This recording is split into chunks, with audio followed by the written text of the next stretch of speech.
रात का सन्नाटा चारों ओर पसरा था। गांव की गलियां सूनी थीं, हर झोपड़ी में दीपक बुझ चुके थे। पर खेत की एक मेड़ पर एक युवक, धर्मू, नंगे पांव, फटे कपड़ों में बैठा था। उसकी आंखें सूज चुकी थीं, पेट पीठ से चिपका हुआ था और होंठ सूखे थे। वह धीरे धीरे रो रहा था, जैसे हर आंसू में एक पुरानी पीड़ा घुली हो। उसे न मां की ममता मिली थी, न पिता की छाया। जीवन ने केवल भूख, अपमान और तिरस्कार दिया था। वह हाथ जोड़कर आसमान की ओर देखता है और कांपती आवाज में कहता है, हे ईश्वर, मैंने किसी का क्या बिगाड़ा? मैं इतना गरीब, इतना बेसहारा क्यों हूं? क्या मेरा जन्म ही शाप है? तभी अचानक एक अद्भुत प्रकाश आकाश से उतरा, जैसे चांद खुद जमीन पर उतर आया हो। उस रोशनी में एक दिव्य गौ माता प्रकट हुई। उनके शरीर से तेज निकल रहा था, आंखों में करुणा थी, और उनके कंठ से एक कंपन निकला, जैसे स्वयं सत्य बोलने वाला हो। धर्मू उन्हें देख कांप उठा। यह कोई साधारण गाय नहीं थी, यह ब्रह्मांड की शक्ति थी, जो अब उसका उत्तर देने आई थी। धर्मू स्तब्ध था, उसकी आंखें फैल गईं। सामने खड़ी वह दिव्य गौ माता केवल एक गाय नहीं लग रही थीं, मानो साक्षात ब्रह्मांड की न्याय मूर्ति हो। उनके शरीर से प्रकाश की लहरें निकल रही थीं और वातावरण में एक अलौकिक शांति भर गई थी। तभी गौ माता ने शांत किंतु गूंजती हुई आवाज में कहा, धर्मू, तेरी यह दशा कोई संयोग नहीं है। तेरे दुख, तेरी दरिद्रता, तेरा अपमान, सब तेरे ही कर्मों का परिणाम है। संसार में कोई भी मनुष्य बिना कारण गरीब नहीं होता। धर्मू के रोंगटे खड़े हो गए। वह कांपते स्वर में बोला, मैंने क्या पाप किया है मां? मुझे तो याद भी नहीं। गौ माता ने आगे कहा, हर आत्मा अपना अतीत भूल जाती है, पर कर्म कभी नहीं भूलते। तूने अपने पिछले जीवन में ऐसे 3 पाप किए जिन्होंने तुझे इस जन्म में निर्धनता, भूख और अकेलेपन की सजा दी है। आज मैं तुझे तेरा ही अतीत दिखाने आई हूं, ताकि तू जान सके तेरी गरीबी क्यों है और उससे मुक्ति कैसे पाए। यह सुनते ही धर्मू का शरीर कांप उठा और उसकी आत्मा जैसे बीते जन्मों की दस्तक सुनने को तैयार हो गई। गौ माता ने अपनी तेजस्वी सींग धरती पर टिका दी। अचानक धरती कांपने लगी और एक चमकती हुई परछाई धर्मू के चारों ओर फैल गई। उसने देखा, एक और जीवन, एक और शरीर। वह खुद एक धनी व्यापारी था। उसके पास सोने की थालियां, चांदी की घड़ियां और मखमली वस्त्र थे। नौकर चाकर उसकी आज्ञा के बिना सांस भी नहीं लेते थे। पर उसके भीतर करुणा नहीं थी, घमंड और तिरस्कार से भरा हुआ था वह। मजदूरों की मेहनत पर हंसता, कहता, इन भूखों को जितना दोगे उतना ही पेट फुलाएंगे। जब कोई साधु दान मांगता, वह मुंह फेर लेता, बचा हुआ भोजन सड़ने देता। पर किसी गरीब को देने में उसे लज्जा आती थी। रोटियां कूड़ेदान में जाती थीं, पर भूखों के हाथों में नहीं। गौ माता की आंखें भर आईं। देख धर्मू, तूने तब धन को ईश्वर का रूप नहीं माना। तूने अन्न का अपमान किया, भूख की पीड़ा को तुच्छ समझा और दान को बोझ। यही था तेरा पहला पाप। धर्मू का हृदय कांप उठा। वह उस व्यापारी रूप को देख रहा था, जैसे अपनी ही आत्मा का काला दर्पण देख रहा हो, और अब उसे पहली बार अपनी गरीबी का असली कारण दिखाई देने लगा था। गौ माता ने अपना थूथन धीरे से धरती पर रखा और अचानक एक नया दृश्य सामने आया। धर्मू के बीते जन्म का एक और काला पृष्ठ। इस बार वह एक सफल युवक था। धन दौलत, बड़ा घर, नौकर चाकर, सब कुछ था। पर घर के कोने में एक वृद्धा बैठी थी, उसकी मां। झुकी कमर, कांपते हाथ, फिर भी आंखों में बेटे के लिए ममता की चमक। वह बार बार कहती, बेटा, जरा पास बैठ जा, तुझे देखने को मन तरसता है। लेकिन धर्मू झल्लाकर कहता, अब तू बोझ है मां, मैं तेरे आंसू नहीं, अपने आराम की सोचता हूं। कुछ दिनों बाद वह अपनी मां को वृद्धाश्रम छोड़ आया। मां ने जाते समय बस इतना कहा, ईश्वर तुझे मेरी उम्र दे बेटा। गौ माता की आंखें छलक पड़ीं। धर्मू, जो अपनी जननी को तिरस्कृत करता है, उसके जीवन से लक्ष्मी, सुख और शांति भाग जाते हैं। यह तेरा दूसरा पाप था, मां का अपमान। मां केवल शरीर नहीं होती, वह ईश्वर की छाया है। जिसने उसे छोड़ दिया, उसने जीवन की जड़ ही काट दी। धर्मू कांप उठा। उसकी आंखों में पश्चाताप का तूफान उमड़ पड़ा। अपने ही शब्दों को दोहराया, अब तू बोझ है। और उसकी आत्मा शर्म से चिल्ला उठी। गौ माता ने तीसरी बार भूमि को स्पर्श किया और एक नया दृश्य धर्मू के सामने उभरा। यह एक शहर था, भीड़-भाड़, ऊंची इमारतें और शोर शराबा। धर्मू अब एक पढ़ा लिखा, सभ्य कहलाने वाला नागरिक था। एक दिन उसके घर के पास की गौशाला को उजाड़ा जा रहा था। गायें भय से डरी सहमी थीं, बछड़े मां के पीछे भाग रहे थे और लोग उन्हें ट्रकों में भरकर बूछड़खाने की ओर ले जा रहे थे। कुछ वृद्ध महिलाएं रो रही थीं, पर धर्मू बस खड़ा देखता रहा, चुप, शांत, जैसे कुछ हुआ ही न हो। किसी ने उससे कहा, तुम इतने पढ़े लिखे हो, कुछ बोलो, कुछ करो। लेकिन उसने कंधे उचकाकर कहा, मुझे क्या लेना, ये मेरी जिम्मेदारी नहीं। गौ माता की आंखें अब क्रोध से तपने लगीं।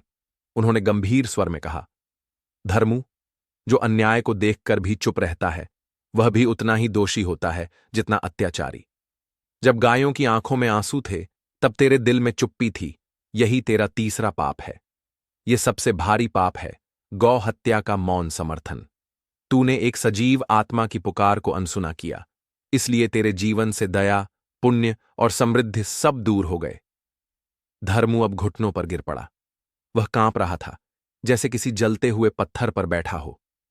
उसके सामने अब उसका पूरा अतीत एक खुली किताब बन चुका था और हर पन्ने पर उसके अपने पापों की छाया थी।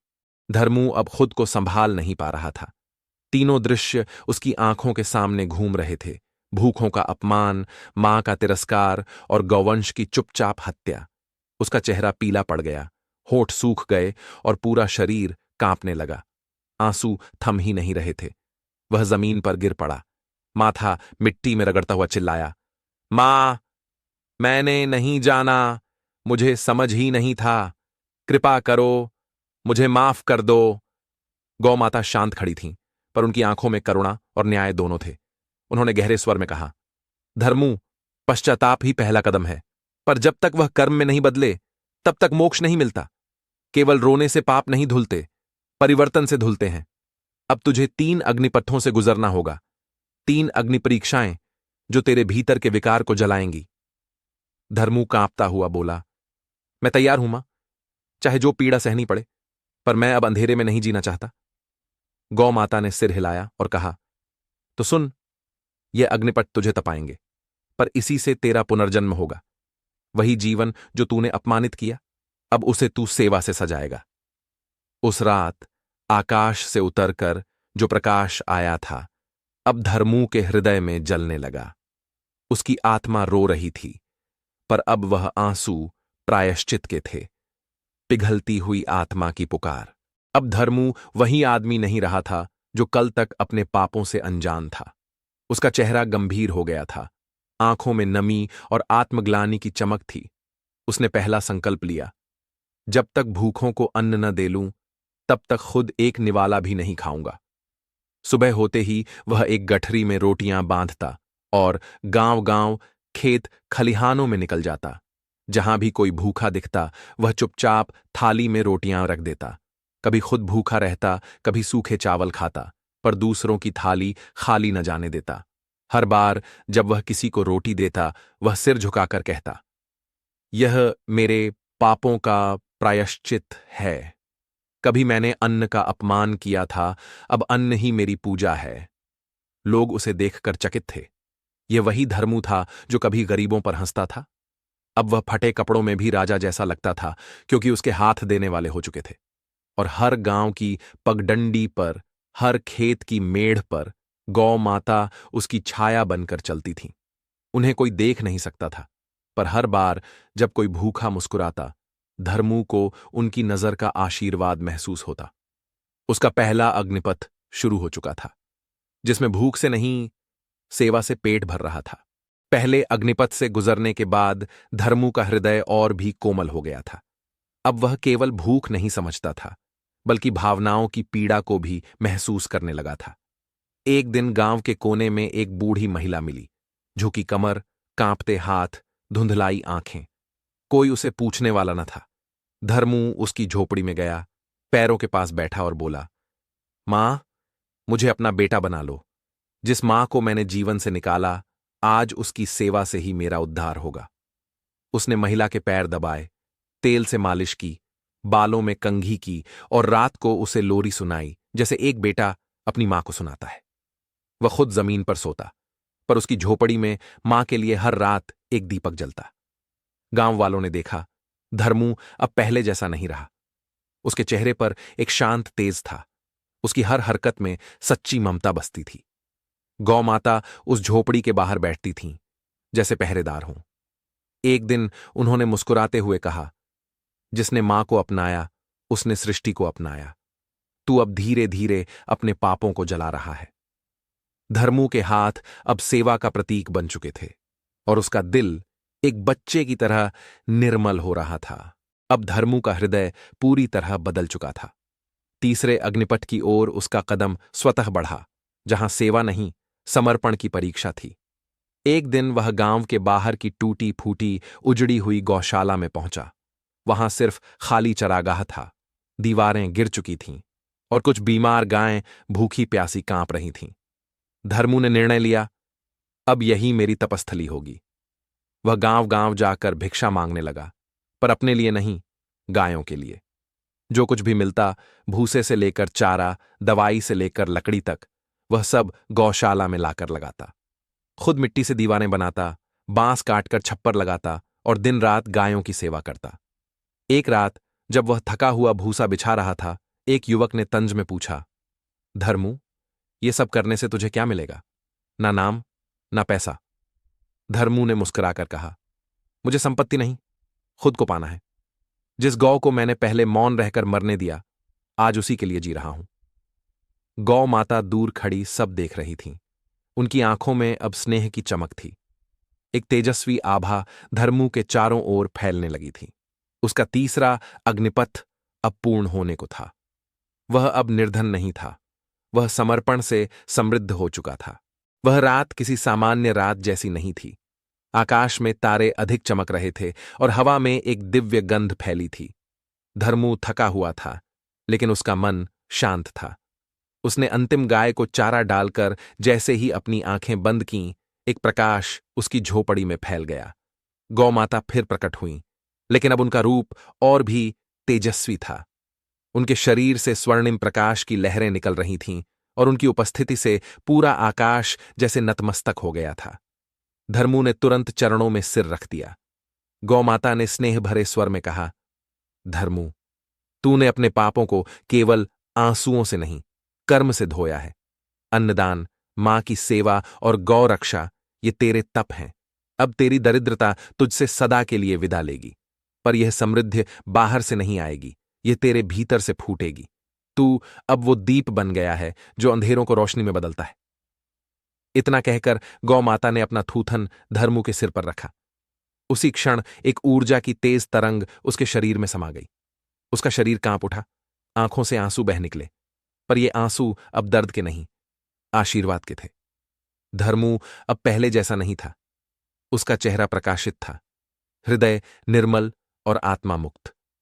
यह गौ माता का आशीर्वाद था, जो किसी को तभी मिलता है जब वह अपने 3 सबसे बड़े पापों को सेवा के 3 दीपों से जलाकर राख कर देता है। अब धर्मू वही गरीब भिक्षुक नहीं रहा, न धन से और न ही मन से।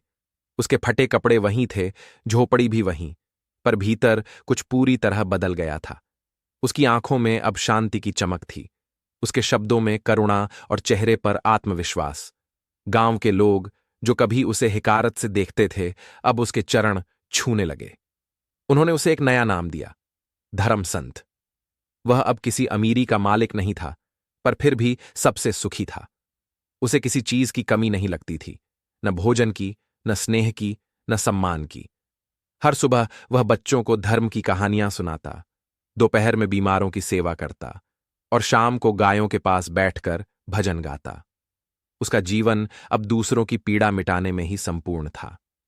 एक रात ध्यान में बैठते समय उसे गौ माता की आवाज भीतर से सुनाई दी, धर्मू, अब मैं तेरे बाहर नहीं, तेरे भीतर हूं। अब तू ही मेरी वाणी है, तू ही मेरा हाथ है। जो तेरे पास आएगा उसे मेरी सेवा का सुख मिलेगा। धर्मू की आंखें भीग गईं, लेकिन अब वे आंसू किसी अभाव या पाप के नहीं, एक दिव्य जुड़ाव के थे। अब वह अकेला नहीं था, उसमें एक गौ चेतना जीवित हो चुकी थी। धर्मू ने न दौलत कमाई न महल बनाए, पर अपने कर्मों से वह लोगों के हृदयों में समा गया। उसकी पहचान अब एक साधारण इंसान की नहीं, बल्कि एक धर्म संत की बन चुकी थी, जो अपने 3 पापों को मिटाकर 3 अग्निपथों से गुजरकर आत्मशुद्धि और परम सुख का स्वरूप बन गया। धर्मू अब केवल एक व्यक्ति नहीं था, वह एक चलता फिरता संदेश बन चुका था। गांव गांव जाकर वह वही 3 वचन दोहराता, पर उसकी आंखों में एक ऐसी चमक और आवाज में ऐसा कंपन होता कि लोग सुनते ही कांप जाते। वह कहता, धन की तौहीन मत करो, यह लक्ष्मी है, इसे अपवित्र समझकर ठुकराना भी पाप है। यह सेवा का माध्यम है, लोभ नहीं, पर इसका तिरस्कार भी दरिद्रता को बुलाता है। मां को मत छोड़ो, जिसने तुम्हें जन्म दिया, उसके आंसू तुम्हारा भाग्य जला सकते हैं। मां के बिना कोई भी उन्नति टिकती नहीं, यह प्रकृति का नियम है। गौ, माता की रक्षा में मौन मत रहो। जहां गाय रोती है वहां देवी देवता नहीं टिकते। जो चुप रहता है वह भी पाप का भागी होता है। उसकी बातें सुनकर लोग सन्न रह जाते, कुछ रोने लगते, कुछ घर लौटकर अपनी मां से लिपट जाते और कुछ पहली बार गाय को चारा डालते। धर्मू कोई राजा नहीं बना, पर हर दिल में बस गया। लोग उसे सुनने आते और बदल जाते। आखिर में एक दिन वह एक पीपल के नीचे बैठा, आंखें बंद, होठों पर मुस्कान, और गोधूली की बेला में उसकी आत्मा जैसे हवा में घुल गई। पर आज भी जब किसी गांव में कोई मां रोती है या गाय भूखी होती है, तो लोग कहते हैं, धर्म संत आ रहे हैं।